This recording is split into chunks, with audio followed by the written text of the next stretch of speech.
ছাত্ৰ সন্থাৰ জন্ম লগ্নৰে পৰা এটা ভাবি আছিলে শদিয়াৰ গোটেই আহোম জনগোষ্ঠীটো জনজাতিকৰণ মৰ্যাদা প্ৰদান কৰিব লাগে কিন্তু প্ৰত্যেকখন চৰকাৰে প্ৰতিটো ক্ষেত্ৰত এই আমাৰ এই জনজাতিকৰণৰ প্ৰক্ৰিয়াটো হেৰি কৰি থৈ দিছে আমি গতিকে দাবী জনাইছোঁ আমাৰ সদৌ টাইম ছাত্ৰ সন্থাই অতি শীঘ্ৰে আমাৰ টাইম জনগোষ্ঠী জনজাতিকৰণ মৰ্যাদা প্ৰদান কৰিবৰ কাৰণে আমি দাবী জনাইছোঁ দ্বিতীয়তে শদিয়াৰ বিভিন্ন অঞ্চলত বহুতো অবৈধ ভোট ভোটাৰ তালিকাত সন্নিৱিষ্ট হৈ আছে বুলি আমি ইতিমধ্যে গম পাইছোঁ কিন্তু সেই ভোটাৰসমূহ আহিল ক'ৰ পৰা কাৰ ছত্ৰছায়াত সেই ভোটাৰসমূহ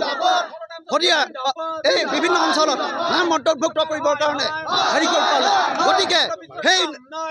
কালপিতসমূহক যিসকলে সেই ভোটাৰসমূহ নাম অন্তৰ্ভুক্ত কৰাৰ ক্ষেত্ৰত সহায় সহযোগ কৰিছে সেই ভোটাৰসমূহ অতি শীঘ্ৰে তেনে ব্যক্তিক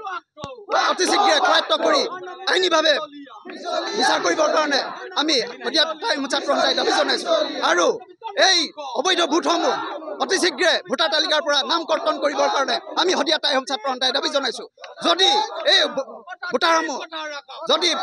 ভোটাৰ তালিকাৰ পৰা কৰ্তন নকৰে তেনেহ'লে অনাগত দিনত অনিৰ্দিষ্ট কাললৈ আমি এই ৰাজপথ বন্ধ কৰি দিবলৈ বাধ্য হ'ম আৰু শদিয়াৰ প্ৰতিজন সচেতন ব্যক্তিক আৰু শৈক্ষিক সমাজ আৰু বিভিন্ন দল জাতীয় দল সংগঠনক আমি আহ্বান জনাইছোঁ এই স্পৰ্শকাতৰ বিষয়টো অতি শীঘ্ৰে